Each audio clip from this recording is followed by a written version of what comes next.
Good afternoon guys, कैसे हैं आप सब बच्चों। आज हम सेपरेशन ऑफ सब्सटेंसेस का लास्ट पार्ट डिस्कस करने जा रहे हैं, that is water as an important solvent. अब सॉल्वेंट क्या होता है सॉरी, जो मेजोरिटी में यूज किया जाता है किसी भी सॉल्यूशन में या मिक्सचर में।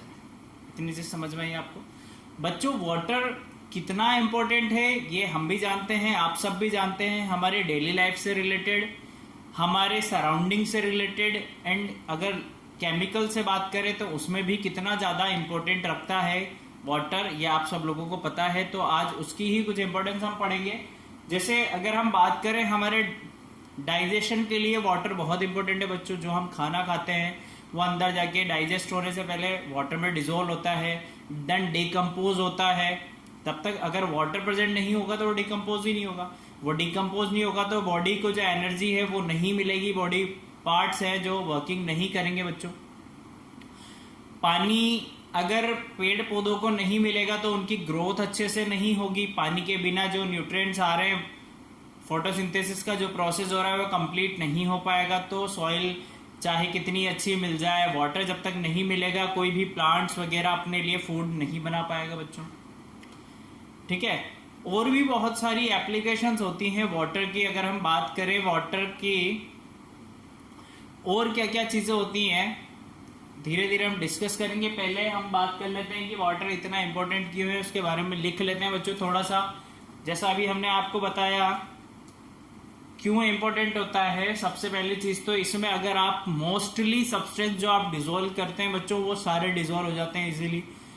बाई चांस ही कोई ऐसा सब्सटेंस होता होगा, जैसे मैं ऑयल की बात करूं, ऑयल को मैं वाटर में डिजोल्व कर रहा हूं तो नहीं हो पाएगा। अदरवाइज मोस्टली सब्सटेंस जो होते हैं नेचर में वो वाटर में इजीली सॉल्युबल होते हैं, डिजोल्व हो जाते हैं। इसलिए वाटर को एज अ सॉल्वेंट यूज किया जाता है। ज्यादातर टाइम जो सॉल्युबल चीजें होती हैं, सॉलिड जो डिजोल्व किए जाते हैं वो वाटर में ही डिजोल्व किए जाते हैं। ठीक है, तो इस बारे में हम लिखने वाले हैं बच्चों, वन बाय वन, एक एक स्टेप में सारे पॉइंट लिखेंगे हम।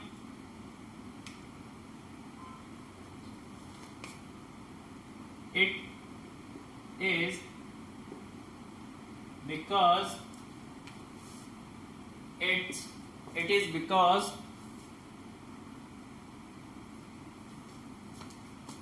its property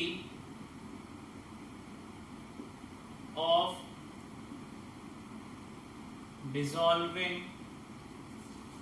it is because it's a property of dissolving a large number of substances, a large number of substances,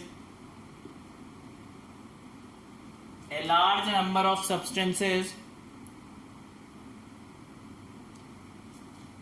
that water is so essential for life. ठीक है बच्चों, इसकी लार्ज क्वांटिटी में क्या करता है, चीजों को डिसॉल्व कर लेता है। इसकी वजह से जो इसकी जो प्रॉपर्टी है वो बहुत ज्यादा वास्ट है और ये बहुत ज्यादा असेंशियल होता है, बहुत ज्यादा जरूरी होता है लाइफ सस्टेन करने के लिए। अब क्या क्या एग्जाम्पल होते हैं, वन बाय वन हम देखते हैं बच्चों। 4-5 एग्जाम्पल हम यहाँ पर लिखेंगे, इसके क्या क्या एग्जाम्पल्स होते हैं। ठीक है बच्चों, हमने देखो यहाँ पर कुछ क्या किए हैं, कुछ एग्जाम्पल हमने यहाँ पर लिए हैं बच्चों। देखिए आप, हमने जैसे आपको बताया था कि हमारी बॉडी के लिए क्या चाहिए। देखो फर्स्ट हमने यहाँ पर यही लिखा है बच्चों कि our body can not absorb food substances unless they are soluble in water.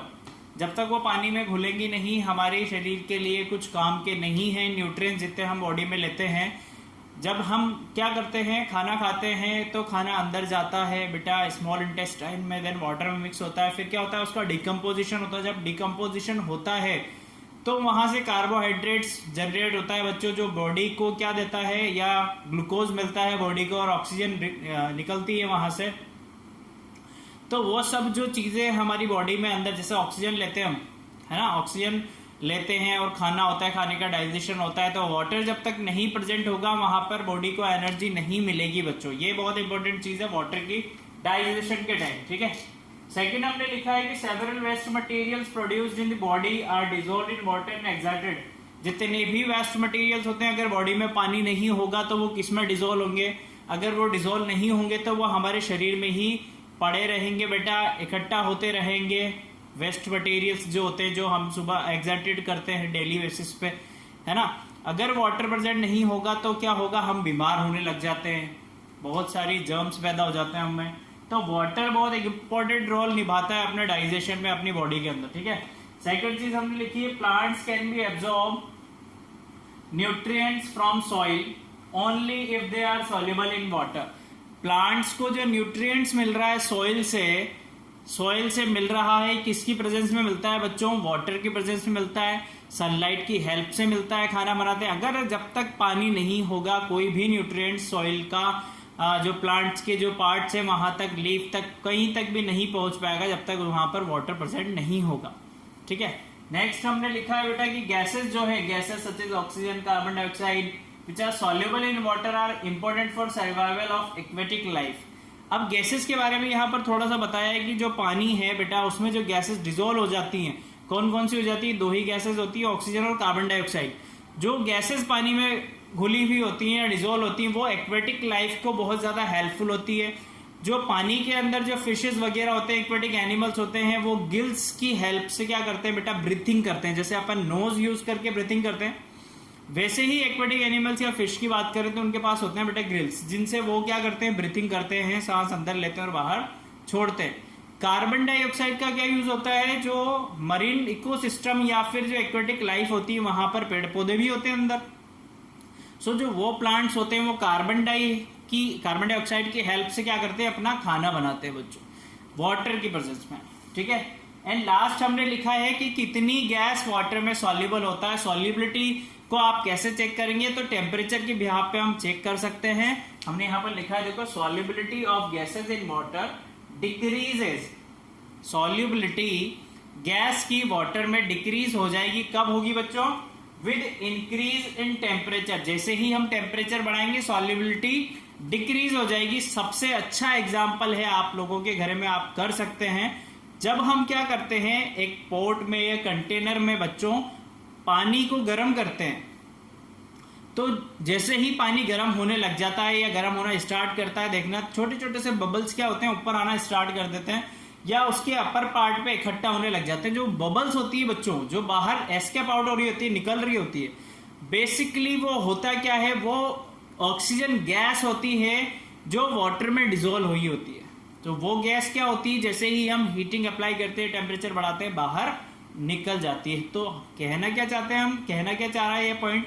इससे ये पता लगता है बेटा कि जैसे ही आप टेम्परेचर बढ़ाओगे, गैस की सॉल्युबिलिटी वाटर में डिक्रीज हो जाएगी। अब जितना पानी, कितना पानी यूजफुल होता है, फ्रेशली वाटर कितना है जो हम यूज कर रहे हैं बच्चों? जैसे फॉर एग्जांपल 100 लीटर वाटर में से 1 टी स्पून वाटर हम क्या करते हैं? फ्रेश है, अदरवाइज सारा पानी जो है सोल्टी वाटर है। बात समझ में आई? 100 लीटर सपोज कर लो, 100 लीटर पानी आपको दे दिया, उस 100 लीटर में से सिर्फ 1 टी स्पून पानी फ्रेशली है, अदरवाइज सारा पानी क्या है? इम्प्योर है, सॉल्टी है। क्लियर है? तो यहां पर हमारा चैप्टर कंप्लीट होता है बच्चों। इससे आगे कुछ नहीं बचा इस चैप्टर में, सेपरेशन पूरा कंप्लीट हो चुका है। नेक्स्ट मंथ से या नेक्स्ट वीक से जब भी लेक्चर आएगा, हम क्या करेंगे? न्यू चैप्टर स्टार्ट करेंगे। Okay, thank you. आप इसके क्वेश्चन कीजिए, कुछ डाउट आता था पूछिएगा बच्चे। Okay, thank you, good day.